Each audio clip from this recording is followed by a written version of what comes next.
TVN ਦੇਖਣ ਵਾਲੇ ਸਮੁੱਚੇ ਦਰਸ਼ਕਾਂ ਨੂੰ ਦਵਿੰਦਰ ਸਿੰਘ ਬੈਨੀਪਾਲ ਵੱਲੋਂ ਪਿਆਰ ਅਤੇ ਸਤਿਕਾਰ ਸਹਿਤ ਸਤਿ ਸ਼੍ਰੀ ਅਕਾਲ। ਦ ਬੈਨੀਪਾਲ ਸ਼ੋਅ ਵਿੱਚ ਤੁਹਾਡਾ ਸਭਨਾਂ ਦਾ ਨਿੱਘਾ ਸਵਾਗਤ।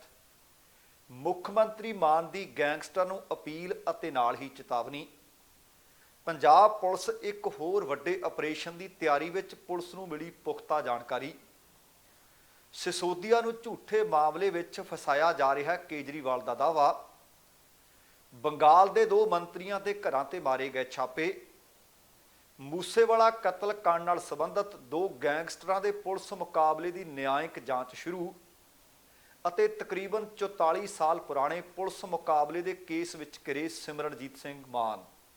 ਦੋਸਤੋ, ਇਹ ਕੁਝ ਜਾਣਕਾਰੀਆਂ ਆਪਣੇ ਅੱਜ ਦੇ ਪ੍ਰੋਗਰਾਮ ਦੌਰਾਨ ਵਿਸਥਾਰ ਨਾਲ ਵਿਚਾਰੀਆਂ ਜਾਣਗੀਆਂ। ਇਹਦੇ ਤੋਂ ਪਹਿਲਾਂ ਕਿ ਇਹਨਾਂ ਦੇ ਉੱਤੇ ਵਿਸਥਾਰ ਦੇ ਨਾਲ ਗੱਲਬਾਤ ਕੀਤੀ ਜਾਵੇ, ਤੁਹਾਨੂੰ ਸਭਨਾਂ ਨੂੰ ਬੇਨਤੀ ਹੈ ਕਿ ਪਹਿਲਾਂ ਪ੍ਰੋਗਰਾਮ ਦੇਖ ਲੈਣਾ, ਸੁਣ ਲੈਣਾ। ਜੇਕਰ ਚੰਗਾ ਲੱਗਿਆ ਫਿਰ ਲਾਈਕ ਅਤੇ ਸ਼ੇਅਰ ਜ਼ਰੂਰ ਕਰ ਦੇਣਾ। ਦੂਸਰੀ ਬੇਨਤੀ ਇਹ ਹੈ ਕਿ ਜੇਕਰ ਹਾਲੇ ਤੱਕ ਤੁਸੀਂ ਆਪਣੇ ਇਸ ਚੈਨਲ ਨੂੰ ਸਬਸਕ੍ਰਾਈਬ ਨਹੀਂ ਕੀਤਾ ਤਾਂ ਕਿਰਪਾ ਕਰਕੇ ਸਬਸਕ੍ਰਾਈਬ ਕਰਕੇ ਨੋਟੀਫਿਕੇਸ਼ਨ ਵਾਲੀ ਘੰਟੀ ਜ਼ਰੂਰ ਔਨ ਕਰ ਲੈਣੀ। ਤੁਹਾਡੇ ਦਿਲੋਂ ਧੰਨਵਾਦੀ ਹੋਵਾਂਗੇ। ਤੇ ਆਓ ਹੁਣ ਇਹਨਾਂ ਸਾਰੀਆਂ ਜਾਣਕਾਰੀਆਂ ਦੇ ਉੱਤੇ ਵਿਸਥਾਰ ਦੇ ਨਾਲ ਗੱਲਬਾਤ ਕਰੀਏ। ਚੀਨ ਦੀ ਸਰਹੱਦ ਤੇ ਸ਼ਹੀਦ ਹੋ ਗਏ ਸਨ। ਜ਼ਿਲ੍ਹਾ ਫਿਰੋਜ਼ਪੁਰ ਦੇ ਵਿੱਚ ਪੈਂਦਾ ਪਿੰਡ ਲੋਕੇ ਕਲਾਂ, ਉੱਥੋਂ ਦੇ ਜਵਾਨ ਸ਼ਹੀਦ ਕੁਲਦੀਪ ਸਿੰਘ। ਦਰਅਸਲ ਕੱਲ ਕੁਲਦੀਪ ਸਿੰਘ ਉਹਨਾਂ ਨੂੰ ਸ਼ਰਧਾਂਜਲੀ ਦੇਣ ਦੇ ਵਾਸਤੇ, ਉਹਨਾਂ ਦੇ ਪਰਿਵਾਰ ਦੇ ਨਾਲ ਹਮਦਰਦੀ ਦਾ ਪ੍ਰਗਟਾਵਾ ਕਰਨ ਦੇ ਵਾਸਤੇ ਉਚੇਚੇ ਤੌਰ ਤੇ ਪੰਜਾਬ ਦੇ ਮੁੱਖ ਮੰਤਰੀ ਭਗਵੰਤ ਮਾਨ ਪਹੁੰਚੇ ਸੀ। ਪਰਿਵਾਰ ਨੂੰ 95 ਲੱਖ ਰੁਪਏ ਦਾ ਚੈੱਕ ਭੇਂਟ ਕੀਤਾ, ਕਿਉਂਕਿ 1 ਕਰੋੜ ਰੁਪਇਆ ਸਰਕਾਰ ਨੇ ਆਖਿਆ ਸੀ ਕਿ ਅਸੀਂ ਸ਼ਹੀਦ ਦੇ ਪਰਿਵਾਰ ਨੂੰ ਦਿਆ ਕਰਾਂਗੇ।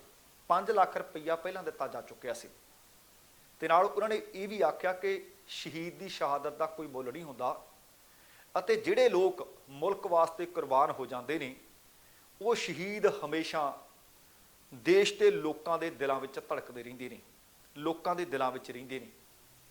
ਉਹਨਾਂ ਨੇ ਇਹ ਵੀ ਆਖਿਆ ਕਿ ਸ਼ਹੀਦ ਕੁਲਦੀਪ ਸਿੰਘ ਦੇ ਪਰਿਵਾਰ ਨੂੰ ਕੋਈ ਮੁਸ਼ਕਲ ਆਉਣ ਨਹੀਂ ਦਿੱਤੀ ਜਾਏਗੀ।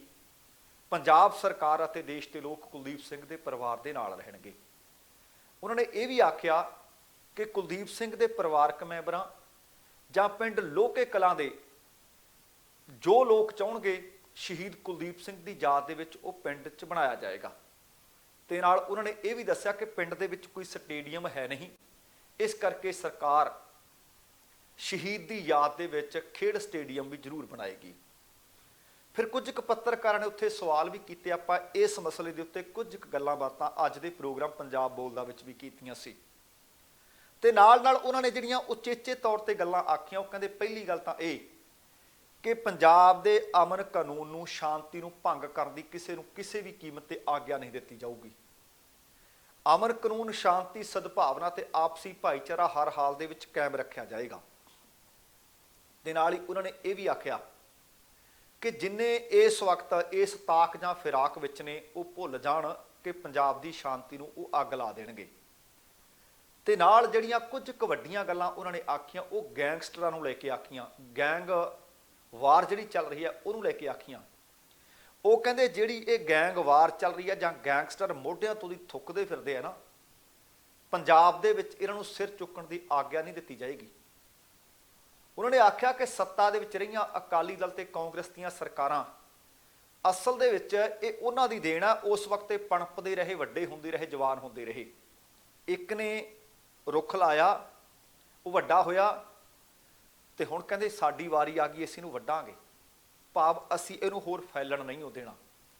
ਉਹ ਕਹਿੰਦੇ ਪੰਜਾਬ 'ਚੋਂ ਗੁੰਡਾ ਅਨਸਰ ਨੇ ਜਿਹੜੇ, ਗੈਂਗਸਟਰ ਨੇ ਜਿਹੜੇ, ਉਹਨਾਂ ਦਾ ਮੁਕੰਮਲ ਤੌਰ ਤੇ ਸਫਾਇਆ ਕੀਤਾ ਜਾਏਗਾ।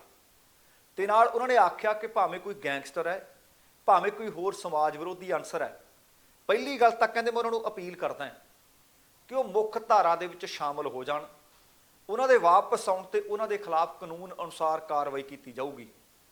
ਪਰ ਨਾਲ ਚੇਤਾਵਨੀ ਵੀ ਹੈ, ਜੇਕਰ ਕਹਿੰਦੇ ਉਹ ਮੁੱਖ ਧਾਰਾ ਵਿੱਚ ਵਾਪਸ ਨਹੀਂ ਆਉਣਗੇ ਤਾਂ ਕਾਨੂੰਨ ਆਪਣਾ ਕੰਮ ਕਰੇਗਾ। ਅਤੇ ਇਹ ਸਭ ਕੁਝ ਉਹ ਦੇਖ ਵੀ ਰਹੇ ਨੇ ਕਿ ਕਾਨੂੰਨ ਇਸ ਵਕਤ ਕੰਮ ਕਰ ਰਿਹਾ ਹੈ।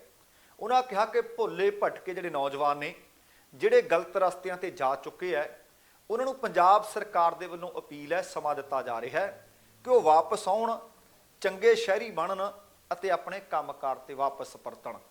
ਹੁਣ ਦੇਖਦੇ ਹਾਂ ਕਿ ਭਗਵੰਤ ਮਾਨ ਦੀ ਅਪੀਲ ਇਹਨਾਂ ਗੈਂਗਸਟਰਾਂ ਤੇ ਕੋਈ ਅਸਰ ਕਰਦੀ ਹੈ ਜਾਂ ਨਹੀਂ ਕਰਦੀ, ਜਾਂ ਫਿਰ ਕਾਨੂੰਨ ਆਪਣੇ ਤਰੀਕੇ ਨਾਲ ਕੰਮ ਕਰਦਾ ਹੈ। ਪਰ ਨਾਲ ਦੀ ਨਾਲ ਇੱਕ ਖਬਰ ਹੋਰ ਸਾਹਮਣੇ ਆ ਗਈ ਹੈ ਕਿ ਪੰਜਾਬ ਪੁਲਿਸ ਇੱਕ ਵੱਡੇ ਆਪਰੇਸ਼ਨ ਦੀ ਤਿਆਰੀ 'ਚ ਹੈ। ਤੁਹਾਨੂੰ ਯਾਦ ਹੋਣਾ ਹੈ ਕਿ ਸਿੱਧੂ ਮੂਸੇਵਾਲ ਦਾ ਕਤਲ ਹੋ ਗਿਆ। ਕਤਲ ਕੇਸ ਦੇ ਵਿੱਚ ਕਈ ਗੈਂਗਸਟਰ ਫਰਾਰ ਸੀ, ਹੱਥ ਨਹੀਂ ਸੀ ਲੱਗੇ। ਉਹਨਾਂ ਵਿੱਚੋਂ ਮਨੂ ਕੁੱਸਾ ਤੇ ਜਗਰੂਪ ਰੂਪਾ ਦਾ ਬੀਤੇ ਬੁੱਧਵਾਰ ਨੂੰ ਪੁਲਿਸ ਮੁਕਾਬਲੇ ਦੇ ਵਿੱਚ ਉਹਨਾਂ ਦੀ ਮੌਤ ਹੋ ਗਈ ਸੀ। ਹਾਲੇ ਉਹ ਵੀ ਖਬਰ ਸੁਰਖੀਆਂ 'ਚ, ਉਹਦੀ ਅੱਗੇ ਚੱਲ ਕੇ ਗੱਲ ਕਰਾਂਗੇ। ਪਰ ਖਬਰ ਮਿਲ ਰਹੀ ਹੈ ਕਿ ਇਸੇ ਕੇਸ ਵਿੱਚ ਲੋੜੀਂਦਾ ਦੀਪਕ ਮੁੰਡੀ, ਉਹਦੇ ਬਾਬਤ ਪੁਲਿਸ ਨੂੰ ਇੱਕ ਵੱਡੀ ਲੀਡ ਮਿਲ ਗਈ ਹੈ, ਵੱਡੀ ਜਾਣਕਾਰੀ ਮਿਲ ਗਈ ਹੈ। ਜਾਂਚ ਵਿੱਚ ਨਵੀਂ ਗੱਲ ਸਾਹਮਣੇ ਆ ਗਈ ਹੈ ਕਿ ਦੀਪਕ ਮੁੰਡੀ ਤਰਨਤਾਰਨ ਦੇ ਵਿੱਚ ਜਗਰੂਪ ਰੂਪਾ ਤੇ ਮਨੂ ਕੁੱਸਾ ਦੇ ਨਾਲ ਹੀ ਸੀ ਅਤੇ ਜੁਲਾਈ ਦੇ ਪਹਿਲੇ ਹਫ਼ਤੇ ਤੱਕ ਉਹ ਇਹਨਾਂ ਦੇ ਨਾਲ ਰਿਹਾ। ਇੰਨਾ ਹੀ ਨਹੀਂ, ਬਲਕਿ ਜੱਗੂ ਭਗਵਾਨਪੁਰੀਆ ਗੈਂਗ ਦੇ ਹੋਰ ਗੈਂਗਸਟਰਾਂ ਦੇ ਨਾਲ ਸੀ ਉਹ। ਦੀਪਕ ਮੁੰਡੀ ਤਰਨਤਾਰਨ ਤੋਂ ਇਹਨਾਂ ਦੇ ਨਾਲੋਂ ਵੱਖ ਹੋਇਆ। ਪੁਲਿਸ ਨੂੰ ਹੁਣ ਸ਼ੂਟਰ ਦੀਪਕ ਮੁੰਡੀ ਦੀ ਤਲਾਸ਼ ਦੇ ਵਿੱਚ ਵੱਖ-ਵੱਖ ਥਾਵਾਂ ਤੇ ਛਾਪੇਮਾਰੀ ਕਰਕੇ ਉਹਦੀ ਤਲਾਸ਼ ਜਾਰੀ ਹੈ। ਮੂਸੇਵਾਲਾ ਕਤਲ ਕਾਂਡ ਦੇ ਵਿੱਚ 3 ਗ੍ਰਿਫਤਾਰ ਸ਼ੂਟਰ ਦਿੱਲੀ ਪੁਲਿਸ ਨੇ ਕਰ ਲਏ ਸੀ ਅਤੇ 2 ਸ਼ੂਟਰਾਂ ਦਾ ਬੀਤੇ ਦਿਨੀ ਇਨਕਾਊਂਟਰ ਕਰ ਦਿੱਤਾ ਗਿਆ ਸੀ। ਮੂਸੇਵਾਲਾ ਕਤਲ ਕਾਂਡ ਦੇ ਵਿੱਚ ਇੱਕ ਬਲੈਰੋ ਮੋਡਿਊਲ ਸੀ ਤੇ ਇੱਕ ਕਰੂਲਾ। ਦੀਪਕ ਮੁੰਡੀ ਦਰਅਸਲ ਬਲੈਰੋ ਮੋਡਿਊਲ ਦਾ ਹਿੱਸਾ ਸੀ, ਜਿਸ ਦੀ ਅਗਵਾਈ ਹਰਿਆਣਾ ਦੇ ਸ਼ਾਰਪ ਸ਼ੂਟਰ ਪ੍ਰਿਆਵਰਤ ਫੌਜੀ ਨੇ ਕੀਤੀ ਸੀ। ਨਾਲ ਅੰਕਿਤ ਸੇਰਸਾ ਅਤੇ ਕਸ਼ਿਸ਼ ਵੀ ਉਹਨਾਂ ਦੇ ਨਾਲ ਸਨ। ਮੂਸੇਵਾਲੇ ਦੇ ਕਤਲ ਤੋਂ ਬਾਅਦ ਇਹ ਚਾਰੇ ਗੁਜਰਾਤ ਭੱਜ ਗਏ ਸੀ। ਅੰਕਿਤ ਨੂੰ ਦਿੱਲੀ ਦੇ ਕਸ਼ਮੀਰੀ ਗੇਟ ਤੋਂ ਗ੍ਰਿਫਤਾਰ ਕੀਤਾ ਗਿਆ ਸੀ। ਹਾਲਾਂਕਿ ਉਦੋਂ ਤੱਕ ਮੁੰਡੀ ਉਹਨੂੰ ਛੱਡ ਚੁੱਕਿਆ ਸੀ, ਭਾਵ ਉਹ ਵੱਖਰੇ ਵੱਖਰੇ ਹੋ ਚੁੱਕੇ ਸਨ। ਤੇ ਬੀਤੇ ਦਿਨੀ ਪੁਲਿਸ ਮੁਕਾਬਲੇ ਦੇ ਵਿੱਚ ਢੇਰ ਕੀਤੇ ਗਏ ਜਗਰੂਪ ਰੂਪਾ ਅਤੇ ਮਨਪ੍ਰੀਤ ਮਨੂ ਦੋਵੇਂ ਕਰੋਲਾ ਗੈਂਗ ਦਾ ਹਿੱਸਾ ਸਨ। ਪੁਲਿਸ ਨੇ 6 ਸ਼ੂਟਰਾਂ ਦੀ ਸ਼ਨਾਖਤ ਕੀਤੀ ਸੀ ਅਤੇ ਕਿਹਾ ਕਿ ਸ਼ੂਟਰਾਂ ਦੇ 2 ਮੋਡਿਊਲ ਇਸ ਕਤਲ ਕੇਸ ਵਿੱਚ ਸ਼ਾਮਲ ਸਨ ਅਤੇ ਨਾਲ ਇਹ ਵੀ ਦੱਸਿਆ ਗਿਆ ਸੀ ਕਿ ਇਹਨਾਂ ਦੇ ਸਿੱਧੇ ਸੰਬੰਧ ਕੈਨੇਡਾ ਵਿੱਚ ਰਹਿੰਦੇ ਗੋਲਡੀ ਬਰਾੜ ਨਾਲ ਸਨ। ਉਹਨਾਂ ਦੇ ਸਿੱਧੇ ਇਸ ਸੰਪਰਕ ਵਿੱਚ ਸੀ। ਪ੍ਰਿਆਵਰਤ ਉਰਫ ਫੌਜੀ ਦੀ ਅਗਵਾਈ ਵਾਲੇ ਹਰਿਆਣਾ ਮੋਡਿਊਲ ਦੇ ਵਿੱਚ ਕਸ਼ਿਸ਼ ਉਰਫ ਕੁਲਦੀਪ, ਅੰਕਿਤ ਸੇਰਸਾ ਅਤੇ ਦੀਪਕ ਮੁੰਡੀ ਸ਼ਾਮਲ ਸਨ, ਜਦੋਂ ਕਿ ਮਨੂ ਅਤੇ ਰੂਪਾ ਪੰਜਾਬ ਮੋਡਿਊਲ ਦਾ ਹਿੱਸਾ ਸੀ। ਦਿੱਲੀ ਪੁਲਿਸ ਨੇ ਪ੍ਰਿਆਵਰਤ ਫੌਜੀ ਨੂੰ, ਅੰਕਿਤ ਨੂੰ ਤੇ ਕਸ਼ਿਸ਼ ਨੂੰ ਗ੍ਰਿਫਤਾਰ ਕਰ ਲਿਆ ਸੀ। 2 ਦਾ ਮੁਕਾਬਲਾ ਬਣ ਚੁੱਕਿਆ ਹੈ ਅਤੇ ਸਿਰਫ ਹੁਣ ਮੁੰਡੀ ਫਰਾਰ ਦੱਸਿਆ ਜਾ ਰਿਹਾ ਤੇ ਪੁਲਿਸ ਭਾਵੇਂ ਇਹਦੇ ਬਾਬਤ ਖੁੱਲ੍ਹ ਕੇ ਜਾਣਕਾਰੀ ਦੇ ਨਹੀਂ ਰਹੀ, ਪਰ ਇੰਨੀ ਜਾਣਕਾਰੀ ਦੇ ਦਿੱਤੀ ਗਈ ਹੈ ਕਿ ਉਹਦੇ ਬਾਬਤ ਸਾਡੇ ਕੋਲੇ ਪੁਖਤਾ ਲੀਡ ਸਾਨੂੰ ਮਿਲ ਚੁੱਕੀ ਹੈ ਤੇ ਆਉਣ ਵਾਲੇ ਕਿਸੇ ਵੀ ਸਮੇਂ ਦੇ ਵਿੱਚ ਦੀਪਕ ਮੁੰਡੀ ਦੀ ਗ੍ਰਿਫਤਾਰੀ ਹੋਣ ਦੀ ਸੰਭਾਵਨਾ ਹੈ। ਅਤੇ ਦੂਸਰੇ ਪਾਸੇ ਪੰਜਾਬ ਦੇ ਮੁੱਖ ਮੰਤਰੀ ਨੇ ਵੀ ਆਖਿਆ ਕਿ ਜੇ ਤਾਂ ਇਹ ਲੋਕ ਮੁੱਖ ਧਾਰਾ ਵਿੱਚ ਆ ਜਾਣਗੇ ਚੰਗੇ ਰਹਿਣਗੇ, ਨਹੀਂ ਤੇ ਫਿਰ ਰਸਤੇ ਬਦਲਮਿਆਂ ਦਾ ਸਾਡੇ ਕੋਲ ਢੰਗ ਤਰੀਕਾ ਸਾਨੂੰ ਆਉਂਦਾ ਹੈ। ਇਹਦੇ ਤੋਂ ਪਹਿਲਾਂ ਕਿ ਹੁਣ ਕੁਝ ਇਸ ਕੇਸ ਨਾਲ ਸੰਬੰਧਿਤ ਹੋਰ ਤੁਹਾਡੇ ਨਾਲ ਗੱਲਾਂ ਬਾਤਾਂ ਕੀਤੀਆਂ ਜਾਣ, ਪਰ ਪਹਿਲਾਂ ਉਹ ਇੱਕ ਚੱਕਰ ਆਪਾਂ ਦਿੱਲੀ ਲਾ ਆਈਏ। ਦਿੱਲੀ ਦੇ ਮੁੱਖ ਮੰਤਰੀ ਅਰਵਿੰਦ ਕੇਜਰੀਵਾਲ ਦਾਅਵਾ ਕਰ ਰਹੇ ਹੈ ਕਿ ਦਿੱਲੀ ਦੇ ਉਪ ਮੁੱਖ ਮੰਤਰੀ ਮਨੀਸ਼ ਸਿਸੋਦੀਆ ਨੂੰ CBI ਦੇ ਵੱਲੋਂ ਝੂਠੇ ਮਾਮਲੇ ਵਿੱਚ ਫਸਾਉਣ ਦੇ ਯਤਨ ਕੀਤੇ ਜਾ ਰਹੇ ਹੈ ਅਤੇ ਉਹਨਾਂ ਨੇ ਇਹ ਹੁਣ ਨਹੀਂ, ਇਹਦੇ ਤੋਂ ਕੁਝ ਮਹੀਨੇ ਪਹਿਲਾਂ ਵੀ ਦਾਅਵਾ ਕੀਤਾ ਸੀ ਕਿ ਸਿਸੋਦੀਆ ਨੂੰ ਕਿਸੇ ਵਕਤ ਵੀ ਗ੍ਰਿਫਤਾਰ ਕੀਤਾ ਜਾ ਸਕਦਾ ਹੈ। ਕੇਜਰੀਵਾਲ ਨੇ ਇੱਕ ਆਨਲਾਈਨ ਪੱਤਰਕਾਰ ਸੰਮੇਲਨ ਦੇ ਵਿੱਚ ਇਹਨਾਂ ਗੱਲਾਂ ਦੇ ਦਾਅਵੇ ਕੀਤੇ ਹੈ। ਉਹ ਕਹਿੰਦੇ ਮੈਂ ਸਿਸੋਦੀਆ ਨੂੰ ਬੀਤੇ 22 ਵਰਿਆਂ ਤੋਂ ਜਾਣਦਾ ਹਾਂ। ਉਹ ਕਹਿੰਦੇ ਮੇਰੀ ਨਜ਼ਰ ਦੇ ਵਿੱਚ ਉਹ ਇੱਕ ਬੇਹੱਦ ਇਮਾਨਦਾਰ ਵਿਅਕਤੀ ਹੈ। ਦੱਸਣਾ ਬਣਦਾ ਕਿ ਦਿੱਲੀ ਦੇ ਉਪ ਰਾਜਪਾਲ VK ਸਕਸੇਨਾ ਨੇ ਮੁੱਖ ਮੰਤਰੀ ਅਰਵਿੰਦ ਕੇਜਰੀਵਾਲ ਦੀ ਅਗਵਾਈ ਵਾਲੀ ਸਰਕਾਰ ਦੀ ਆਬਕਾਰੀ ਨੀਤੀ 2021-22 ਵਿੱਚ ਨਿਯਮਾਂ ਦੀ ਉਲੰਘਣਾ, ਉਹਦੇ ਵਿੱਚ ਕਈ ਕਮੀਆਂ ਨੂੰ ਲੈ ਕੇ CBI ਤੋਂ ਜਾਂਚ ਕਰਵਾਉਣ ਦੀ ਸਿਫਾਰਿਸ਼ ਕੀਤੀ ਹੈ। ਔਰ ਇਹ ਮੈਂ ਦੱਸ ਦਿਆਂ ਕਿ ਸਕਸੇਨਾ ਸਾਹਿਬ ਨਹੀਂ, ਇਹਨਾਂ ਤੋਂ ਜਿਹੜੇ ਪਹਿਲੇ ਰਾਜਪਾਲ ਸੀ ਉਹਨਾਂ ਦੀ ਵੀ ਤੇ ਦਿੱਲੀ ਸਰਕਾਰ ਦੀ, ਭਾਵ ਕੇਜਰੀਵਾਲ ਸਰਕਾਰ ਦੀ ਕਦੇ ਨਹੀਂ ਸੀ ਬਣੀ। ਆਪਾਂ ਬੀਤੇ ਸਮੇਂ 'ਚ ਵੀ ਕਹਿੰਦੇ ਰਹੇ ਹਾਂ ਕਿ ਜਿਸ ਤਰੀਕੇ ਨਾਲ ਇੱਕ ਚੁਣੀ ਹੋਈ ਸਰਕਾਰ ਦੇ ਉੱਤੇ ਰਾਜਪਾਲ ਬਿਠਾਇਆ ਹੋਇਆ ਹੈ, ਸ਼ਾਇਦ ਕਈ ਵਾਰੀ ਹੱਥਾਂ ਦੇ ਦਿੱਤੀਆਂ ਮੂੰਹ ਨਾਲ ਵੀ ਨਾ ਖੋਲਣ। ਇਹ ਜ਼ਰੂਰੀ ਨਹੀਂ ਕਿ ਅਗਲੀਆਂ ਚੋਣਾਂ ਵਿੱਚ ਦਿੱਲੀ ਦੇ ਵੋਟਰ, ਦਿੱਲੀ ਦੇ ਲੋਕ ਫਿਰ ਅਰਵਿੰਦ ਕੇਜਰੀਵਾਲ ਨੂੰ ਚੁਣਨ। ਹੋ ਸਕਦਾ ਹੈ ਭਾਜਪਾ ਦੀ ਸਰਕਾਰ ਆ ਜਾਏ, ਹੋ ਸਕਦਾ ਕਿਸੇ ਹੋਰ ਪਾਰਟੀ ਦੀ ਸਰਕਾਰ ਆ ਜਾਏ, ਪਰ ਜਿਸ ਤਰੀਕੇ ਨਾਲ ਉੱਥੇ ਇੱਕ ਚੁਣੀ ਹੋਈ ਸਰਕਾਰ ਦੇ ਖਿਲਾਫ ਇੱਕ ਅਪੁਆਇੰਟਡ ਬੰਦਾ ਉਹਨਾਂ ਦੇ ਉੱਪਰ ਥਲੀ ਹੋ ਕੇ ਚੱਲ ਰਿਹਾ ਹੈ, ਇਹ ਲੋਕਤੰਤਰ ਵਾਸਤੇ ਚੰਗਾ ਨਹੀਂ। ਪਰ ਸਿਫਾਰਿਸ਼ ਉਹਨਾਂ ਨੇ ਕਰ ਦਿੱਤੀ ਹੈ ਕਿ CBI ਦੀ ਜਾਂਚ ਕਰਵਾਈ ਜਾਏ। ਸਿਸੋਦੀਆ ਦਰਅਸਲ ਦਿੱਲੀ ਸਰਕਾਰ ਦੇ ਵਿੱਚ ਆਬਕਾਰੀ ਵਿਭਾਗ ਦੇ ਮੁਖੀ ਵੀ ਨੇ। ਕੇਜਰੀਵਾਲ ਕਹਿੰਦੇ ਮੈਨੂੰ ਪਤਾ ਲੱਗਿਆ ਹੈ ਕਿ ਸਿਸੋਦੀਆ ਦੇ ਖਿਲਾਫ ਮਾਮਲੇ ਨੂੰ ਸੀਬੀਆਈ ਕੋਲ ਭੇਜ ਦਿੱਤਾ ਗਿਆ ਹੈ ਅਤੇ ਕੁਝ ਦਿਨਾਂ ਦੇ ਵਿੱਚ ਉਹਦੀ ਗ੍ਰਿਫਤਾਰੀ ਕੀਤੀ ਜਾ ਸਕਦੀ ਹੈ, ਪਰ ਇਸ ਗੱਲ ਵਿੱਚ ਕਹਿੰਦੇ ਬਿਲਕੁਲ ਵੀ ਸੱਚਾਈ ਨਹੀਂ। ਪਰ ਅਗਲੀ ਗੱਲ ਉਹ ਕਹਿੰਦੇ ਨੇ ਕਿ ਅਦਾਲਤ ਦੇ ਸਾਹਮਣੇ ਇਹ ਮਾਮਲਾ ਟਿਕ ਨਹੀਂ ਸਕੂਗਾ ਕਿਉਂਕਿ ਉਹ ਇਮਾਨਦਾਰ ਵਿਅਕਤੀ ਹੈ, ਉਹ ਪਾਕ ਸਾਫ਼ ਸਾਬਤ ਹੋਣਗੇ। ਕੇਜਰੀਵਾਲ ਨੇ ਕਿਹਾ ਕਿ ਆਮ ਆਦਮੀ ਪਾਰਟੀ ਦੇ ਆਗੂ ਜੇਲ੍ਹ ਜਾਣ ਤੋਂ ਨਹੀਂ ਡਰਦੇ ਕਿਉਂਕਿ ਉਹਨਾਂ ਨੇ ਕੁਝ ਗਲਤ ਕੀਤਾ ਹੀ ਨਹੀਂ। ਕੇਜਰੀਵਾਲ ਨੇ ਭਾਜਪਾ ਤੇ ਨਿਸ਼ਾਨਾ ਵਿੰਨ੍ਹਦਿਆਂ ਕਿਹਾ ਕਿ ਤੁਸੀਂ ਸਾਰੇ ਸਾਵਰਕਰ ਦੀ ਔਲਾਦ ਹੋ, ਜੇਲ੍ਹ ਜਾਣ ਤੋਂ ਡਰਦੇ ਹੋ, ਪਰ ਅਸੀਂ ਭਗਤ ਸਿੰਘ ਦੀ ਔਲਾਦ ਹਾਂ, ਅਸੀਂ ਜੇਲ੍ਹਾਂ ਤੋਂ ਨਹੀਂ ਡਰਦੇ। ਉੱਪਰੋਂ ਦੀ ਇਹ ਮਾਮਲਾ ਸਰਾਸਰ ਝੂਠਾ ਹੈ। ਉਹਨਾਂ ਆਪਣੀ ਦਲੀਲ ਦਿੱਤੀ ਕਿ ਸੀਬੀਆਈ ਅਤੇ ਈਡੀ ਵਰਗੀਆਂ ਕੇਂਦਰੀ ਏਜੰਸੀਆਂ ਦਿੱਲੀ ਸਰਕਾਰ ਦੇ ਹਰ ਮੰਤਰੀ ਦੇ ਵਿਰੁੱਧ ਜਾਂਚ ਕਰਨਗੀਆਂ ਕਿਉਂਕਿ ਆਪ ਦੀ ਪੰਜਾਬ ਦੇ ਵਿੱਚ ਜਿੱਤ ਤੋਂ ਬਾਅਦ ਭਾਰਤੀ ਜਨਤਾ ਪਾਰਟੀ ਅਰਵਿੰਦ ਕੇਜਰੀਵਾਲ ਅਤੇ ਉਹਦੀ ਪਾਰਟੀ ਤੋਂ ਡਰਨ ਲੱਗ ਪਈ ਹੈ। ਦੱਸਣਾ ਬਣਦਾ ਕਿ ਸ਼ੁੱਕਰਵਾਰ ਨੂੰ ਰਾਜਧਾਨੀ ਖੇਤਰ ਦਿੱਲੀ ਸਰਕਾਰ GNCTD ਇਹ ਐਕਟ 1991, ਵਪਾਰਕ ਲੈਣ ਦੇਣ ਦੇ ਨਿਯਮ 1993, ਦਿੱਲੀ ਆਬਕਾਰੀ ਐਕਟ 2009 ਅਤੇ ਦਿੱਲੀ ਆਬਕਾਰੀ ਨਿਯਮ 2010 ਦੇ ਉਲੰਘਣਾ ਦੇ ਪਤੇ ਦੇ ਬਾਬਤ ਦੱਸਿਆ ਜਾ ਰਿਹਾ ਹੈ।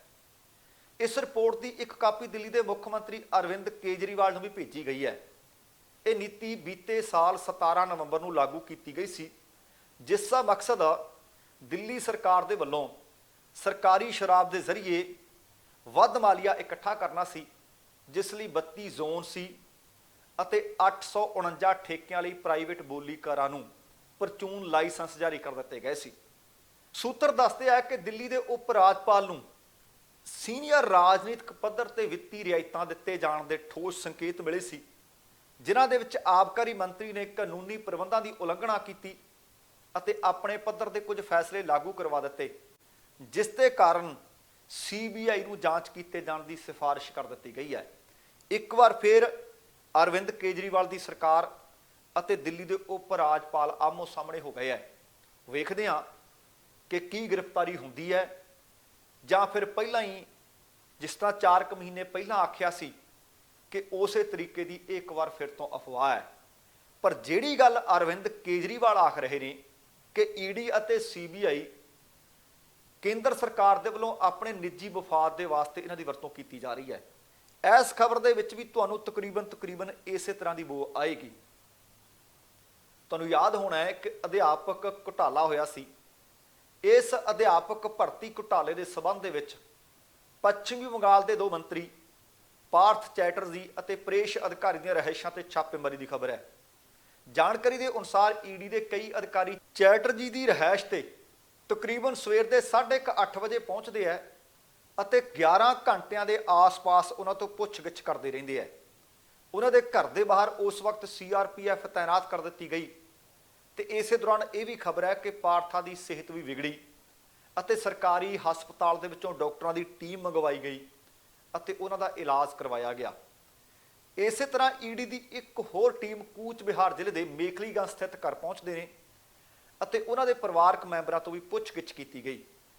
ਈਡੀ ਸੂਤਰਾਂ ਤੋਂ ਜਿਹੜੀ ਜਾਣਕਾਰੀ ਮਿਲੀ ਹੈ, ਅਧਿਕਾਰੀ ਨੇ ਦੱਸਿਆ ਕਿ ਪੱਛਮੀ ਬੰਗਾਲ ਪ੍ਰਾਇਮਰੀ ਐਜੂਕੇਸ਼ਨ ਬੋਰਡ ਦੇ ਸਾਬਕਾ ਚੇਅਰਮੈਨ ਮਾਣਕ ਭੱਟਾਚਾਰੀਆ ਦੀ ਜਾਦਵਪੁਰ ਇਲਾਕੇ ਦੇ ਵਿੱਚ ਰਿਹਾਇਸ਼ ਤੇ ਵੀ ਛਾਪਾ ਮਾਰਿਆ ਗਿਆ। ਪੱਛਮੀ ਬੰਗਾਲ ਸਕੂਲ ਸਰਵਿਸ ਕਮਿਸ਼ਨ ਦੀਆਂ ਸਿਫਾਰਿਸ਼ਾਂ ਤੇ ਸਰਕਾਰੀ ਅਤੇ ਏਡਡ ਸਕੂਲਾਂ ਦੇ ਵਿੱਚ ਗਰੁੱਪ C ਅਤੇ ਈਡੀ ਦੇ ਮੁਲਾਜ਼ਮਾਂ ਦੇ ਨਾਲ ਅਧਿਆਪਕਾਂ ਦੀ ਭਰਤੀ ਦੌਰਾਨ ਬੇਨਿਯਮੀਆਂ ਹੋਈਆਂ ਸੀ ਅਤੇ ਬੇਨਿਯਮੀਆਂ ਦੀ ਹਾਈ ਕੋਰਟ ਦੇ ਨਿਰਦੇਸ਼ਾਂ ਤੇ ਸੀਬੀਆਈ ਦੇ ਵੱਲੋਂ ਜਾਂਚ ਕੀਤੀ ਜਾ ਰਹੀ ਹੈ ਤੇ ਈਡੀ ਦੇ ਵੱਲੋਂ ਘੁਟਾਲੇ ਦੌਰਾਨ ਪੈਸੇ ਦੇ ਲੈਣ ਦੇਣ ਦੀ ਜਾਂਚ ਕੀਤੀ ਜਾ ਰਹੀ ਹੈ। ਭਾਵ ਈਡੀ ਅਤੇ ਸੀਬੀਆਈ ਦੋਵੇਂ ਸਮਾਨ ਅੰਤਰ ਜਾਂਚ ਕਰ ਰਹੀਆਂ ਨੇ। ਚੈਟਰਜੀ ਇਸ ਸਮੇਂ ਸਨਅਤ ਅਤੇ ਵਣਜ ਮੰਤਰੀ ਹੈ, ਪਰ ਜਦੋਂ ਇਹ ਘੁਟਾਲਾ ਹੋਇਆ ਸੀ ਉਸ ਵਕਤ ਉਹਨਾਂ ਦੇ ਕੋਲ ਇਹ ਸਿੱਖਿਆ ਮੰਤਰਾਲਾ ਵੀ ਸੀ, ਬਾਅਦ ਵਿੱਚ ਉਹਨਾਂ ਤੋਂ ਫਿਰ ਵਾਪਸ ਲੈ ਲਿਆ ਗਿਆ ਸੀ। ਦੱਸਣਾ ਬਣਦਾ ਕਿ ਸੀਬੀਆਈ ਉਹਨਾਂ ਤੋਂ 2 ਵਾਰ ਪੁੱਛਗਿੱਛ ਕਰ ਚੁੱਕੀ ਹੈ। ਸਿੱਖਿਆ ਰਾਜ ਮੰਤਰੀ ਅਧਿਕਾਰੀ ਤੋਂ ਵੀ ਸੀਬੀਆਈ ਪਹਿਲਾਂ ਪੁੱਛਗਿੱਛ ਕਰ ਚੁੱਕੀ ਹੈ ਅਤੇ ਉਹਨਾਂ ਦੀ ਧੀ ਨੂੰ ਵੀ ਫਿਰ ਅਧਿਆਪਕਾਂ ਦੀ ਨੌਕਰੀ ਤੋਂ ਲਾਂਭੇ ਹੋਣਾ ਪਿਆ ਸੀ। ਉਹਨਾਂ ਕਿਹਾ ਕਿ ਉਹ TMC ਦੀ ਸ਼ਹੀਦ ਦਿਵਸ ਰੈਲੀ ਦੇ ਸਬੰਧ ਵਿੱਚ ਕੋਲਕਾਤਾ ਗਏ ਹੋਏ ਸੀ ਤੇ ਪਿੱਛੇ ਉਹਨਾਂ ਦੇ ਘਰ ਦੇ ਵਿੱਚ ਛਾਪਾ ਮਾਰ ਲਿਆ ਗਿਆ। ਜਦੋਂ ਕਿ ਤ੍ਰਿਣਮੂਲ ਕਾਂਗਰਸ ਨੇ ਇਹਨਾਂ ਛਾਪਿਆਂ ਨੂੰ ਭਾਜਪਾ ਸਰਕਾਰ ਦੀ ਇੱਕ ਚਾਲ ਕਰਾਰ ਦਿੱਤਾ ਹੈ, ਉਹਨਾਂ ਆਖਿਆ ਕਿ ਜਿੱਥੇ ਜਿੱਥੇ ਗੈਰ ਭਾਜਪਾ ਦੀਆਂ ਸਰਕਾਰਾਂ ਨੇ, ਉੱਥੋਂ ਦੀਆਂ ਸਰਕਾਰਾਂ ਨੂੰ, ਉੱਥੋਂ ਦੇ ਮੰਤਰੀਆਂ ਨੂੰ ਅਸਲ ਦੇ ਵਿੱਚ ਜਾਣਬੁੱਝ ਕੇ ਤੰਗ ਕੀਤਾ ਜਾ ਰਿਹਾ ਤੇ ਇਹ ਕੇਂਦਰ ਦੀਆਂ ਅੱਖਾਂ ਵਿੱਚ ਰੜਕ ਰਹੇ ਨੇ ਤੇ ਉਹ ਈਡੀ ਅਤੇ ਸੀਬੀਆਈ ਨੂੰ ਆਪਣੀ ਮਰਜ਼ੀ ਦੇ ਵਾਸਤੇ, ਆਪਣੇ ਮਫਾਦਾਂ ਦੇ ਵਾਸਤੇ ਵਰਤ ਰਹੇ ਨੇ। ਇਹ ਤੋਂ ਪਹਿਲੀ ਖਬਰ ਜਿਹੜੀ ਮੈਂ ਤੁਹਾਡੇ ਨਾਲ ਸਾਂਝੀ ਕਰ ਰਿਹਾ ਸੀ। ਉਧਰ ਤ੍ਰਿਣਮੂਲ ਕਾਂਗਰਸ ਵਾਲੇ ਪੱਛਮੀ ਬੰਗਾਲ ਦੇ ਵਿੱਚ ਤਕਰੀਬਨ ਉਸੇ ਤਰ੍ਹਾਂ ਦੀ ਬਿਆਨਬਾਜ਼ੀ ਕਰ ਰਹੇ ਨੇ ਤੇ ਇੱਧਰ ਦਿੱਲੀ ਦੇ ਮੁੱਖ ਮੰਤਰੀ ਅਰਵਿੰਦ ਕੇਜਰੀਵਾਲ ਵੀ ਕੇਂਦਰ ਸਰਕਾਰ ਤੇ ਇਸੇ ਤਰ੍ਹਾਂ ਦੇ ਦੋਸ਼ ਲਗਾ ਰਹੇ ਨੇ। ਇਹ ਵੀ ਜਾਣਕਾਰੀ ਮਿਲੀ ਹੈ ਕਿ ਈਡੀ ਦੇ ਪਾਰਥਾ ਮੁਖਰਜੀ ਦੀ ਨਜ਼ਦੀਕੀ ਅਰਪਿਤਾ ਮੁਖਰਜੀ ਦੇ ਟਿਕਾਣੇ ਤੇ ਛਾਪੇਮਾਰੀ ਕਰਨ ਤੋਂ ਬਾਅਦ 20 ਕਰੋੜ ਰੁਪਏ ਦੀ ਨਕਦੀ ਬਰਾਮਦ ਹੋਈ ਹੈ। ਈਡੀ ਨੇ ਸ਼ੱਕ ਪ੍ਰਗਟਾਇਆ ਕਿ ਇਹ ਪੈਸਾ, ਇਹ ਜਿਹੜਾ ਅਧਿਆਪਕ ਭਰਤੀ ਘੁਟਾਲਾ ਸੀ, ਉਹਦੇ ਨਾਲ ਜੁੜਿਆ ਹੋ ਸਕਦਾ ਹੈ। ਇਹ ਵੀ ਦੱਸਿਆ ਗਿਆ ਕਿ ਫਿਰ ਇਹ ਨੋਟ ਗਿਣਨ ਦੇ ਵਾਸਤੇ ਬੈਂਕ ਅਧਿਕਾਰੀਆਂ ਦੀ ਸਹਾਇਤਾ ਵੀ ਲਈ ਗਈ ਹੈ। ਮੌਕੇ ਤੋਂ 20 ਮੋਬਾਈਲ ਫੋਨ ਵੀ ਜ਼ਬਤ ਕੀਤੇ ਗਏ ਹੈ। ਦੱਸਣਾ ਬਣਦਾ ਹੈ ਕਿ ਈਡੀ ਨੇ ਪਿਛਲੇ ਮਹੀਨੇ ਇਸ ਮਾਮਲੇ ਵਿੱਚ 2 FIR ਦਰਜ ਕਰਨ ਤੋਂ ਬਾਅਦ ਜਾਂਚ ਸ਼ੁਰੂ ਕਰ ਦਿੱਤੀ ਸੀ। ਈਡੀ ਅਤੇ ਸੀਬੀਆਈ ਇਸ ਘੁਟਾਲੇ ਦੇ ਵਿੱਚ ਨਾਲੋਂ ਨਾਲ ਜਾਂਚ ਕਰ ਰਹੀਆਂ ਨੇ। ਸੀਬੀਆਈ ਵੀ ਪਾਰਥ ਚੈਟਰਜੀ ਤੋਂ ਅਤੇ ਨਾਲ ਹੀ ਪ੍ਰੇਸ਼ ਅਧਿਕਾਰੀ ਤੋਂ ਇਸ ਮਾਮਲੇ ਵਿੱਚ ਕਈ ਵਾਰ ਪੁੱਛਗਿੱਛ ਕਰ ਚੁੱਕੀ ਹੈ। ਇਸੇ ਦੌਰਾਨ ਇੱਕ ਵਿਅਕਤੀ ਨੇ ਕੋਲਕਾਤਾ ਹਾਈ ਕੋਰਟ ਦੇ ਵਿੱਚ ਪਟੀਸ਼ਨ ਦਾਖਲ ਕਰਕੇ ਦਾਅਵਾ ਕੀਤਾ ਸੀ ਕਿ ਪਾਰਥ ਚੈਟਰਜੀ ਦੇ ਕਰੀਬੀ 120 ਲੋਕਾਂ ਨੂੰ ਗੈਰ ਕਾਨੂੰਨੀ ਤੌਰ ਤੇ ਨੌਕਰੀ ਦਿੱਤੀ ਗਈ। ਉਹ ਸਾਰੇ ਉਹਨਾਂ ਦੇ ਸੁਰੱਖਿਆ ਗਾਰਡ ਦੇ ਰਿਸ਼ਤੇਦਾਰ ਸਨ। ਉੱਥੇ ਹੀ ਦੂਜੇ ਪਾਸੇ ਕੋਲਾ ਤਸਕਰੀ ਮਾਮਲੇ ਦੇ ਵਿੱਚ ਸੀਬੀਆਈ ਨੇ ਫਿਰ ਤੋਂ ਸਮਾਨਾਂਤਰ ਜਾਂਚ ਸ਼ੁਰੂ ਕਰ ਦਿੱਤੀ ਹੈ। ਸੂਤਰਾਂ ਦੇ ਮੁਤਾਬਕ ਮਾਮਲੇ ਦੀ ਜਾਂਚ ਲਈ ਸੀਆਈਡੀ ਇੱਕ ਸਿੱਟ ਬਣਾ ਚੁੱਕੀ ਹੈ ਅਤੇ ਵਿਸ਼ੇਸ਼ ਟੀਮ ਦਾ ਗਠਨ ਕਰਕੇ ਇਹਦੀ ਜਾਂਚ ਵੀ ਕੀਤੀ ਜਾ ਰਹੀ ਹੈ। ਹੁਣ ਸੂਬਾ ਸਰਕਾਰਾਂ ਨੂੰ ਵੈਸੇ ਹੀ ਲੱਗਦਾ ਹੈ ਕਿ ਕੇਂਦਰ ਆਪਣੀਆਂ ਏਜੰਸੀਆਂ ਨੂੰ ਸਾਡੇ ਸਿਰ ਤੇ ਬਿਠਾ ਰਹੀ ਹੈ ਜਾਂ ਸੱਚਮੁੱਚ ਇਹ ਘੁਟਾਲੇ ਹੋਏ ਨੇ। ਇਹ ਆਉਣ ਵਾਲੇ ਦਿਨਾਂ ਵਿੱਚ ਪਤਾ ਲੱਗੇਗਾ। ਪਰ ਇੱਧਰ ਕੇਜਰੀਵਾਲ ਆਖ ਰਹੇ ਨੇ ਤੇ ਇੱਧਰ ਮਮਤਾ ਬੈਨਰਜੀ ਆਖ ਰਹੇ ਨੇ ਕਿ ਜਾਣਬੁੱਝ ਕੇ ਕੇਂਦਰ ਸਾਨੂੰ ਤੰਗ ਪਰੇਸ਼ਾਨ ਕਰ ਰਿਹਾ ਹੈ। ਤੇ ਅਗਲੀ ਖਬਰ ਸਿੱਧੂ ਮੂਸੇਵਾਲੇ ਕਤਲ ਕੇਸ ਦੇ ਨਾਲ ਮੈਂ ਫਿਰ ਤੋਂ ਤੁਹਾਡੇ ਨਾਲ ਸਾਂਝੀ ਕਰਾਂ। ਤੁਹਾਨੂੰ ਯਾਦ ਹੋਣਾ ਕਿ ਬੀਤੇ ਬੁੱਧਵਾਰ ਨੂੰ ਭਕਨਾ ਪਿੰਡ ਦੇ ਖੇਤਾਂ ਦੇ ਵਿੱਚ ਇੱਕ ਸੁੰਨੀ ਪਈ ਹਵੇਲੀ ਦੇ ਵਿੱਚ ਮਨਪ੍ਰੀਤ ਮਨੂ ਕੁੱਸਾ ਤੇ ਜਗਰੂਪ ਰੂਪਾ ਦਾ ਪੁਲਿਸ ਮੁਕਾਬਲਾ ਹੋਇਆ ਸੀ। ਉਸ ਮੁਕਾਬਲੇ ਦੇ ਵਿੱਚ ਦੋਵੇਂ ਗੈਂਗਸਟਰ ਮਾਰੇ ਗਏ ਸੀ ਅਤੇ ਹੁਣ ਇਸ ਪੁਲਿਸ ਮੁਕਾਬਲੇ ਦੀ ਨਿਆਂਇਕ ਜਾਂਚ ਸ਼ੁਰੂ ਕਰ ਦਿੱਤੀ ਗਈ ਹੈ ਤੇ ਇਹ ਜਾਂਚ ਮਨੁੱਖੀ ਅਧਿਕਾਰ ਕਮਿਸ਼ਨ ਦੀਆਂ ਹਦਾਇਤਾਂ ਤੋਂ ਬਾਅਦ ਕੀਤੀ ਗਈ ਹੈ। ਪੁਲਿਸ ਨਾਲ ਹੋਏ ਮੁਕਾਬਲੇ ਦੇ ਇਸ ਮਾਮਲੇ ਦੀ ਜਾਂਚ ਐਸਡੀਐਮ ਅਜਨਾਲਾ ਅਮਨਪ੍ਰੀਤ ਸਿੰਘ ਹੋਰਾਂ ਨੂੰ ਸੌਂਪੀ ਗਈ ਹੈ, ਜਿਨ੍ਹਾਂ ਨੇ ਘਟਨਾ ਸਥਾਨ ਦਾ ਜਾ ਕੇ ਜਾਇਜ਼ਾ ਵੀ ਲਿਆ। ਐਸਡੀਐਮ ਉੱਥੇ ਲਗਭਗ 2 ਘੰਟੇ ਘਟਨਾ ਸਥਾਨ ਤੇ ਰੁਕੇ ਹੈ। ਘਟਨਾ ਦੇ ਬਾਬਤ ਉਹਨਾਂ ਨੇ ਉੱਥੋਂ ਵੇਰਵੇ ਇਕੱਤਰ ਕੀਤੇ ਹੈ। ਉਹਨਾਂ ਦੇ ਨਾਲ ਮੌਕੇ ਤੇ ਹਾਜ਼ਰ ਪੁਲਿਸ ਅਧਿਕਾਰੀ ਵੀ ਸੀ, ਕਰਮਚਾਰੀ ਵੀ ਸੀ ਅਤੇ ਪੁਲਿਸ ਮੁਕਾਬਲੇ ਦੀ ਉਹਨਾਂ ਤੋਂ ਮੁਕੰਮਲ ਜਾਣਕਾਰੀ ਵੀ ਲਈ ਗਈ ਅਤੇ ਇਸ ਸਬੰਧ ਦੇ ਵਿੱਚ ਪਿੰਡ ਦੇ ਲੋਕਾਂ ਨਾਲ ਵੀ ਗੱਲਬਾਤ ਕੀਤੀ ਗਈ ਕਿ ਇਹ ਸਾਰਾ ਘਟਨਾਕ੍ਰਮ ਕਿਵੇਂ ਵਾਪਰਿਆ। ਇਸੇ ਦੌਰਾਨ ਪੰਜਾਬ ਦੇ ਪੁਲਿਸ ਮੁਖੀ ਗੌਰਵ ਯਾਦਵ ਦੇ ਆਦੇਸ਼ ਤੇ ਇਸ ਮਾਮਲੇ ਦੀ ਜਾਂਚ ਲਈ ਇੱਕ ਪੁਲਿਸ ਦੀ 3 ਮੈਂਬਰੀ ਵਿਸ਼ੇਸ਼ ਜਾਂਚ ਟੀਮ ਵੀ ਕਾਇਮ ਕਰ ਦਿੱਤੀ ਗਈ ਹੈ। ਡੀਸੀਪੀ ਮੁਖਵਿੰਦਰ ਸਿੰਘ ਭੁੱਲਰ ਨੇ ਦੱਸਿਆ ਕਿ ਲੋਕਾਂ ਦੇ ਮੁਤਾਬਕ ਦੋਵੇਂ ਗੈਂਗਸਟਰ ਉੱਥੇ ਇੱਕ ਕਾਰ ਵਿੱਚ ਗਏ ਸੀ। ਫੋਰੈਂਸਿਕ ਟੀਮ ਨੇ ਵੀ ਇੱਥੇ ਜਾਂਚ ਆਪਣੀ ਜਾਰੀ ਕਰ ਦਿੱਤੀ ਹੈ ਅਤੇ ਸੀਸੀਟੀਵੀ ਕੈਮਰਿਆਂ ਦੀ ਰਿਕਾਰਡਿੰਗ ਵੀ ਲੱਭੀ ਜਾ ਰਹੀ ਹੈ ਅਤੇ ਇਸ ਕੇਸ ਦੇ ਵਿੱਚ ਹੁਣ ਲੋਕ ਜਾਣਨਾ ਚਾਹੁੰਦੇ ਹੈ ਕਿ ਜਿਵੇਂ 85 ਤੋਂ ਲੈ ਕੇ 92 93 ਤੱਕ ਝੂਠੇ ਪੁਲਿਸ ਮੁਕਾਬਲੇ ਹੁੰਦੇ ਰਹੇ, ਕਿ ਇਹ ਮੁਕਾਬਲਾ ਉਸ ਤਰ੍ਹਾਂ ਦਾ ਸੀ ਜਾਂ ਸੱਚਮੁੱਚ ਇਹ ਦੋਵੇਂ ਗੈਂਗਸਟਰ ਉੱਥੇ ਸੁੰਨੀ ਪਈ ਹਵੇਲੀ 'ਚ ਜਾ ਵੜੇ ਤੇ ਬਾਅਦ ਦੇ ਵਿੱਚ ਪੁਲਿਸ ਨੇ ਉਹਨਾਂ ਨੂੰ ਉੱਥੋਂ ਲੱਭ ਲਿਆ, ਉਹਨਾਂ ਨੂੰ ਬਾਹਰ ਨਿਕਲਣ ਵਾਸਤੇ ਆਖਿਆ, ਉਹ ਬਾਹਰ ਨਾ ਨਿਕਲੇ ਤੇ ਉਹ ਮੁਕਾਬਲੇ 'ਚ ਮਾਰੇ ਗਏ। ਹੁਣ ਇਹ ਵੀ ਪੁਖਤਾ ਕੀਤਾ ਜਾਏਗਾ ਕਿ ਕੀ ਸੱਚਮੁੱਚ ਉਹ ਕਾਰ ਚਲਾ ਕੇ ਆਪ ਉੱਥੇ ਗਏ ਜਾਂ ਉਹਨਾਂ ਨੂੰ ਉੱਥੇ ਕੋਈ ਕਾਰ 'ਚ ਛੱਡ ਕੇ ਗਿਆ। ਇਹ ਵੀ ਜਾਣਨ ਦੀ ਲੱਭਣ ਦੀ ਕੋਸ਼ਿਸ਼ ਕੀਤੀ ਜਾ ਰਹੀ ਹੈ ਕਿ ਇਹ ਸੁੰਨੀ ਪਈ ਹਵੇਲੀ ਦੇ ਵਿੱਚ ਕੀ ਸੱਚਮੁੱਚ ਉਹ ਪਹਿਲੇ ਦਿਨ ਹੀ ਗਏ ਸੀ। ਉਹਨਾਂ ਨੂੰ ਕਿਵੇਂ ਪਤਾ ਲੱਗ ਗਿਆ ਕਿ ਇਹ ਕੋਠੀ, ਇਹ ਹਵੇਲੀ ਸੁੰਨੀ ਪਈ ਹੈ, ਇੱਥੇ ਹੋਰ ਕੋਈ ਰਹਿੰਦਾ ਨਹੀਂ। ਬਹੁਤ ਸਾਰੇ ਪਹਿਲੂ ਨੇ, ਇਹਨਾਂ ਦੇ ਉੱਤੇ ਹੁਣ ਜਾਂਚ ਸ਼ੁਰੂ ਹੋ ਗਈ ਹੈ। ਵੇਖਦੇ ਹਾਂ ਕਿ ਇਸ ਜਾਂਚ ਪੜਤਾਲ ਦੇ ਵਿੱਚੋਂ ਕੀ ਨਿਕਲਦਾ ਹੈ, ਕਿਉਂਕਿ ਜਿੰਨੇ ਮੂੰਹ ਤੇ ਓਨੀਆਂ ਗੱਲਾਂ। ਤੇ ਦੂਸਰੇ ਪਾਸੇ ਨਵੇਂ ਚੁਣੇ ਗਏ ਸੰਸਦ ਮੈਂਬਰ ਸਿਮਰਨਜੀਤ ਸਿੰਘ ਮਾਨ ਕਸੂਤੇ ਘਿਰ ਗਏ ਨੇ। ਇਹ ਵੀ ਝੂਠੇ ਪੁਲਿਸ ਮੁਕਾਬਲੇ ਦਾ ਹੀ ਕੇਸ ਹੈ ਤੇ ਹੈ ਤਕਰੀਬਨ 44 ਸਾਲ ਪੁਰਾਣਾ। ਅਸਲ ਦੇ ਵਿੱਚ ਮਾਮਲਾ ਇੱਕ ਵਾਰੀ ਫਿਰ ਸੁਰਖੀਆਂ 'ਚ ਆ ਗਿਆ। ਸ਼ਹੀਦੇ ਆਜ਼ਮ ਸਰਦਾਰ ਭਗਤ ਸਿੰਘ ਨੂੰ ਜਦੋਂ ਦਾ ਉਹਨਾਂ ਨੇ ਅੱਤਵਾਦੀ ਕਿਹਾ। ਇਸ ਵਿਵਾਦਤ ਬਿਆਨ ਤੋਂ ਬਾਅਦ ਹੁਣ ਮਾਨ 44 ਸਾਲ ਪੁਰਾਣੇ ਪੁਲਿਸ ਮੁਕਾਬਲੇ ਦੇ ਕੇਸ ਵਿੱਚ ਘਿਰਦੇ ਨਜ਼ਰ ਆ ਰਹੇ ਨੇ। ਅਸਲ ਦੇ ਵਿੱਚ ਕੁਝ ਇੱਕ ਉਸ ਵਕਤ ਦੇ ਹਵਾਲੇ ਨੇ, ਕੁਝ ਅਖਬਾਰਾਂ 'ਚ ਛਪੀਆਂ ਖਬਰਾਂ ਨੇ ਜਿਨ੍ਹਾਂ ਨੂੰ ਆਧਾਰ ਬਣਾ ਕੇ ਲੋਕ ਸਵਾਲ ਪੁੱਛ ਰਹੇ ਨੇ। ਸੀਨੀਅਰ ਪੱਤਰਕਾਰ ਵੀਕੇ ਚੰਮ ਦੀ ਇੱਕ ਕਿਤਾਬ ਹੈ। ਕਿਤਾਬ ਦੇ ਵਿੱਚ ਦਾਅਵਾ ਹੈ ਕਿ ਸਿਮਰਨਜੀਤ ਸਿੰਘ ਮਾਨ ਨੇ ਆਪਣੇ ਸਰਵਿਸ ਰਿਵਾਲਵਰ ਦੇ ਨਾਲ ਨਿਹੰਗ ਸਿੰਘਾਂ ਨੂੰ ਗੋਲੀ ਮਾਰ ਦਿੱਤੀ ਸੀ। ਸੀਨੀਅਰ ਪੱਤਰਕਾਰ ਵੀਕੇ ਚੰਮ ਦੀ ਕਿਤਾਬ ਦੇ ਵਿੱਚ ਦਾਅਵਾ ਕੀ ਕੀਤਾ ਗਿਆ, ਕੀ ਲਿਖਿਆ ਗਿਆ ਹੈ ਕਿ 1979 ਦੇ ਵਿੱਚ ਸਿਮਰਨਜੀਤ ਸਿੰਘ ਮਾਨ ਨੇ ਫੇਕ ਐਨਕਾਊਂਟਰ ਕੀਤਾ ਸੀ। ਮਾਨ ਨੇ ਸਰਵਿਸ ਰਿਵਾਲਵਰ ਨਾਲ ਨਿਹੰਗਾਂ ਨੂੰ ਗੋਲੀ ਮਾਰ ਦਿੱਤੀ ਸੀ। ਸਰਾਏ ਨਾਗਾ ਗੁਰਦੁਆਰਾ ਸਾਹਿਬ ਤੇ ਗੋਲੀਆਂ ਚਲਾਉਣ ਦਾ ਇਲਜ਼ਾਮ ਹੈ। ਉਸ ਸਮੇਂ ਦੱਸਣਾ ਬਣਦਾ ਕਿ ਸਿਮਰਨਜੀਤ ਸਿੰਘ ਮਾਨ ਫਰੀਦਕੋਟ ਜ਼ਿਲ੍ਹੇ ਦੇ ਐਸਐਸਪੀ ਹੋਇਆ ਕਰਦੇ ਸੀ। ਹੁਣ ਚੰਮ ਦੀ ਕਿਤਾਬ ਦੇ ਵਿੱਚ ਉਸ ਪੁਲਿਸ ਮੁਕਾਬਲੇ ਨੂੰ ਲੈ ਕੇ ਕੁਝ ਵੱਡੇ ਦਾਅਵੇ ਕੀਤੇ ਹੋਏ ਨੇ। ਲਿਖਿਆ ਹੋਇਆ ਹੈ ਕਿ 9 ਅਪ੍ਰੈਲ ਤੇ 1979 ਨੂੰ, ਆ ਤਾਰੀਖ ਨੋਟ ਕਰਿਓ ਕਿਤਾਬ 'ਚ ਕੀ ਲਿਖਿਆ ਹੈ ਕਿ 9 ਅਪ੍ਰੈਲ ਤੇ 1979 ਨੂੰ 8 ਨਿਹੰਗ ਸਿੰਘ ਫਰੀਦਕੋਟ ਦੇ ਸਰਾਏ ਨਾਗਾ ਪਿੰਡ 'ਚ ਰੁਕੇ। ਨਿਹੰਗ ਸਿੰਘ ਵਿਸਾਖੀ ਮਨਾਉਣ ਦੇ ਵਾਸਤੇ ਦਮਦਮਾ ਸਾਹਿਬ ਜਾ ਰਹੇ ਸੀ। ਨਿਹੰਗ ਸਿੰਘਾਂ ਦੇ ਕੋਲ ਪਾਲਤੂ ਬਾਂਦਰ ਸੀ। 11 ਅਪ੍ਰੈਲ ਤੇ 1979 ਨੂੰ ਨਿਹੰਗਾਂ ਤੇ ਗੁਰਦੁਆਰੇ ਦੇ ਸੇਵਾਦਾਰ ਵਿਚਾਲੇ ਇੱਕ ਝਗੜਾ ਹੁੰਦਾ ਹੈ। ਸੇਵਾਦਾਰ ਦੇ ਪਾਲਤੂ ਕੁੱਤੇ ਨੇ ਨਿਹੰਗਾਂ ਦੇ ਬਾਂਦਰ ਨੂੰ ਵੱਢ ਲਿਆ ਸੀ। ਨਿਹੰਗਾਂ ਨੇ ਕੁੱਤੇ ਨੂੰ ਤਾੜਨ ਦੇ ਲਈ ਡੰਡੇ ਦਾ ਇਸਤੇਮਾਲ ਕੀਤਾ। ਸੇਵਾਦਾਰ ਨੇ ਹਰਚਰਨ ਬਰਾੜ ਦੇ ਬੇਟੇ ਨੂੰ ਨਿਹੰਗਾਂ ਦੀ ਸ਼ਿਕਾਇਤ ਕਰ ਦਿੱਤੀ। ਬਰਾੜ ਦੇ ਬੇਟੇ ਨੇ ਫੋਨ ਕਰਕੇ ਉੱਥੇ ਪੁਲਿਸ ਸੱਦ ਲਈ। ਨਿਹੰਗ ਨੇੜੇ ਦੇ ਖੇਤਾਂ ਵਿੱਚ ਜਾ ਲੁਕੇ। ਪੁਲਿਸ ਨੇ ਨਿਹੰਗਾਂ ਤੇ ਗੋਲੀਬਾਰੀ ਕੀਤੀ ਤੇ ਨਿਹੰਗਾਂ ਨੇ ਵੀ ਅੱਗਿਓਂ ਜਵਾਬ ਦਿੱਤਾ। ਨਿਹੰਗਾਂ ਦੀ ਫਾਇਰਿੰਗ ਦੇ ਵਿੱਚ 3 ਪੁਲਿਸ ਵਾਲੇ ਮਾਰੇ ਗਏ। ਅਗਲੀ ਸਵੇਰ ਤਤਕਾਲੀ ਐਸਐਸਪੀ ਸਿਮਰਨਜੀਤ ਸਿੰਘ ਮਾਨ ਮੌਕੇ ਤੇ ਪਹੁੰਚੇ। ਪੁਲਿਸ ਨੇ ਗੁਰਦੁਆਰਾ ਸਾਹਿਬ ਤੇ ਗੋਲੀਆਂ ਚਲਾਉਣੀਆਂ ਸ਼ੁਰੂ ਕਰ ਦਿੱਤੀਆਂ।